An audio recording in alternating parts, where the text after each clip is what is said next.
There you go, buddy. You want some more? No? You see how he shook his head? Isn't that funny? All right, guys, we're here with Draco, the Sailfin Dragon, for one more training session. This is our second training session today. Got to show off his beautiful blues right there. Beautiful blue eyes. The goal of this training session is to continue to build that trust with him, as well as conditioning reward.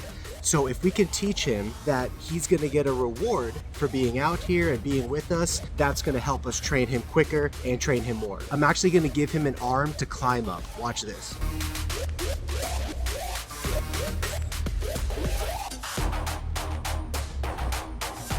If you give them an opportunity to wrap their legs around you and act like a tree, they're gonna feel a lot more comfortable than if you don't give them that opportunity. So I'm trying to give him the opportunity.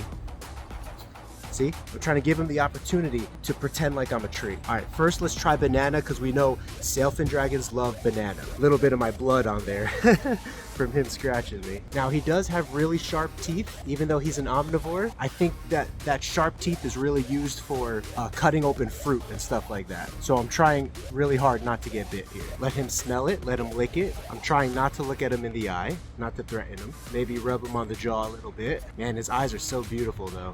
What I might do is actually grab something like a tongs, so my hand will be away from him a little bit. All right, so I got this plastic fork, and we're gonna try to put the banana on it and try that again. Now I could also try this without him on my arm, but the idea is to kind of build trust with him on me. All right, so we got him here again. We're gonna see if we could get him to smell it, kind of see what it is. The eyes are on the sides of their head, so if you put the food to the side of him, he should be able to see better that way. So everything takes time, you know what I mean? I'm not too worried if he doesn't eat now. I mean, he's had a stressful move. Also, my voice is something I want him to get used to. When he hears my voice, I bring him banana, right? So in time, I'm even gonna train him to respond to the word banana. Sometimes they just give a big lunge for it. So I'm kind of waiting for him to give the big lunge. There we go. There we go. You see that progress? This is day 2 of having an animal that was in Indonesia 30 days ago. Crazy. Oh, it's cutting me up pretty good here. So it's kind of like a leopard gecko. You just kind of let it walk hand to hand. Oh my gosh, his nails are crazy. And as he does that, he will eventually get to a point where he'll stop. Look, see, he stops at the highest point that he feels like he's at the highest point. And he also likes a nice, big, thick branch kind of thing. But you guys saw that he took the chunk of banana. This is really good for only our second training session. Amazing. I'm gonna hold him above my head here. Just kind of hold the banana here. Maybe bring it a little closer to him. Kind of rub it on his mouth a little bit when he's licking his mouth. Now, here's one good sign that I haven't talked about yet. When a sailfin dragon or a lizard in general is annoyed with you, they'll close their eyes at you. And this guy has not closed his eyes yet at me. So he's alert, he's aware, he's active, but he's not necessarily annoyed with me. He's just trying to figure out what's going on, because this is another brand new environment to him. I'm even gonna try to push his mouth up a little bit right here. He's looking at the banana again, and just try to give him a taste. If he can get a taste, there we go, look at that, look at that, look at that. He's tasting now. He's tasting. There we go. He likes it. His nostrils are way up high, so you don't have to worry about smothering his nostrils. It's really good. There you go, buddy. There There we go. Huh? You see that, guys? Day 2. This animal was in Indonesia 30 days ago. Isn't that crazy? And this is day 2 of me working with him after him coming from another shop. I'm gonna try mango next to see if he likes mango. Let's try some mango real quick. Let's see if he likes mango. They do like really colorful fruits and vegetables. I've noticed that with the babies as well. I heard papaya is one of their favorites, but I didn't have papaya at my supermarket, so... Oh, okay. You wanna avoid the thrash. Like, he tried to thrash for a second there. If you can avoid the thrash, that's what you want to avoid, because the thrash to me is more stressful than anything else, because they're actually trying to get away when they thrash. When they're just walking, like he's walking from hand to hand like this, that's good. So if you could put them in a treadmill mindset where they're just walking from hand to hand, That's amazing. Like this, you see this? I'm letting him walk from arm to arm. And yes, it's a little painful when he scratches my hands, but my arms are protected by this sleeve. And if you want protection on your hands, you could just wear gloves on the hands as well. Once he expends his energy, he's gonna sit still again. Now I have to reach to the floor, so I'm gonna keep him high and grab my mango here. Let's see if we could get him to eat mango. There's birds chirping out here and stuff, so I'm sure he is trying to be alert. He doesn't understand that I'm protecting him. Let's see if we could distract him with the mango. I'm rubbing it kind of in his mouth a little bit, on his lips there. He's getting a taste for it. There he goes. There he goes. There he goes. He didn't like it as much as the banana, but he's licking it. There we go. That's a good bite. There we go. That's good. Chew on it. Chew. There we go. That's perfect. Keep establishing these threads of trust. As Kevin McCurley from Nerd, if you guys follow Nerd, he talks about building threads of trust inside of a reptile's brain. Reptiles that can think and have deeper understanding. But I think even small reptiles can think to a certain degree and have deeper understanding. So we're gonna try again. And again, the whole time I'm talking right now, this is really good because now he's learning my voice, the bass in my voice, the sound of my voice is associated with him eating things that he likes. Another thing that I heard is, I heard they like music. So I'm gonna try to play the guitar for him later, or maybe some piano or something. He's looking down at the ground right now. I don't know if he's thinking he wants to go, but we're gonna try to break that mindset of flight, and we're gonna try to encourage the mindset of feed. So break the mindset of flight, encourage the mindset of feed. There we go, putting the food in his mouth. He's kind of liking it. He's tasting it, he's chewing it. There we go, well, there we go. Oh, look at that, he ate the whole thing. Look at that. Beautiful creature. Beautiful, beautiful creature. Look at that, big boy. Yeah, you enjoy that. I got more where that came from. See, this species can be so rewarding when you work with them, for sure. And the only reason he has a little bit of banged up nose rub is because he came over perfect from Indonesia because he was used to that environment. Then he got stressed out, you know, by being shipped here halfway across the world. And then he got stressed out again by being shipped to our location here. It's just stressful on the animals, you know, you can't really blame them.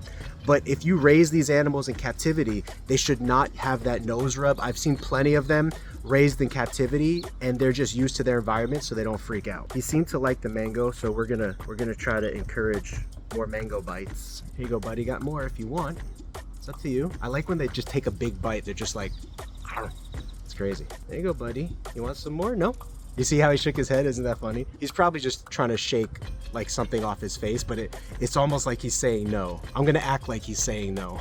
Like, get away from me, too close. See, I can see he's a little alert right now. He's catching something out of the corner of his eye that's making him alert. Because these guys they could see on both sides of their head. They're very observant to what's going on around them. He's looking down at the ground right now. Let's see if we can distract him again with some food. Okay, so he wants to walk. If he wants to walk, let him walk.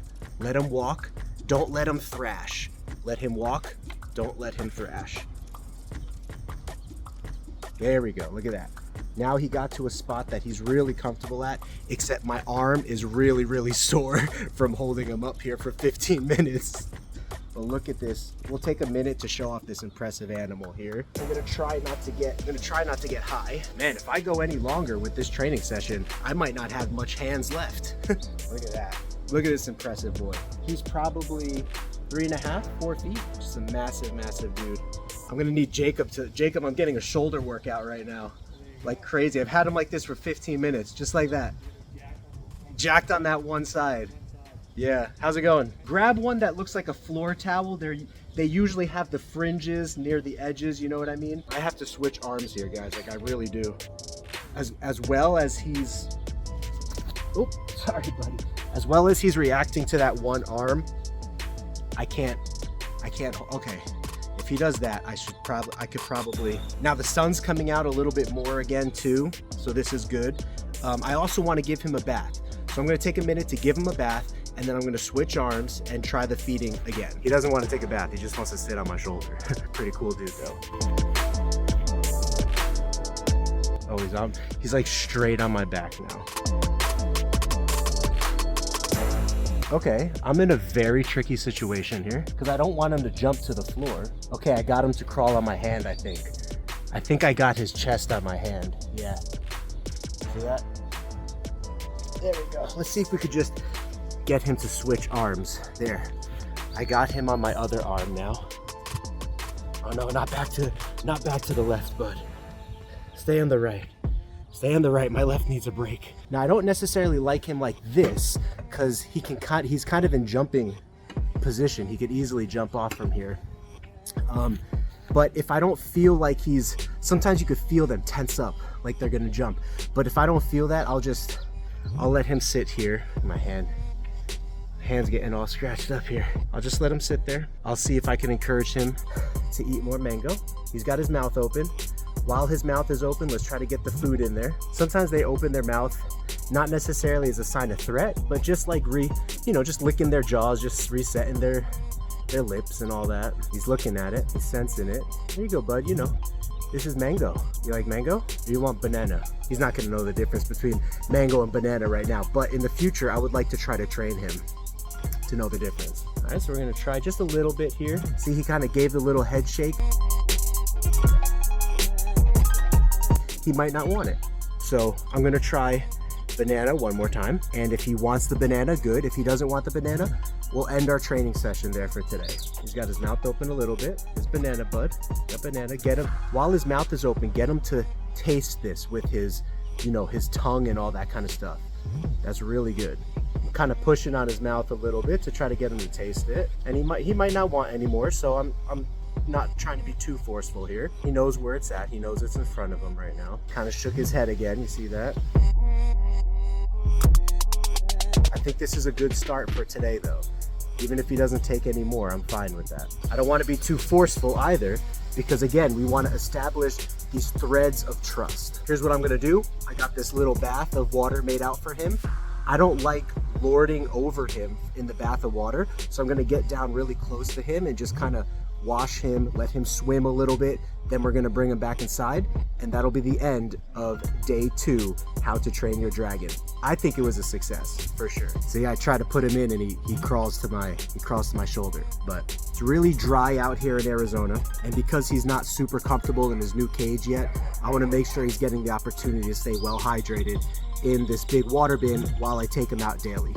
I don't wanna lord over him, so again, I'm just gonna sit down, kind of kneel down, put the water on, let him hear the sound of running water, because where they're from, there's waterfalls and all kinds of stuff in the wild, Wash his face a little. Just let him enjoy it.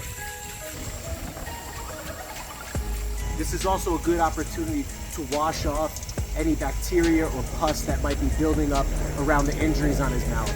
It's also a good opportunity that if he needs to use the restroom, he could use it in here instead of in his cage, and it makes it easier on cleaning.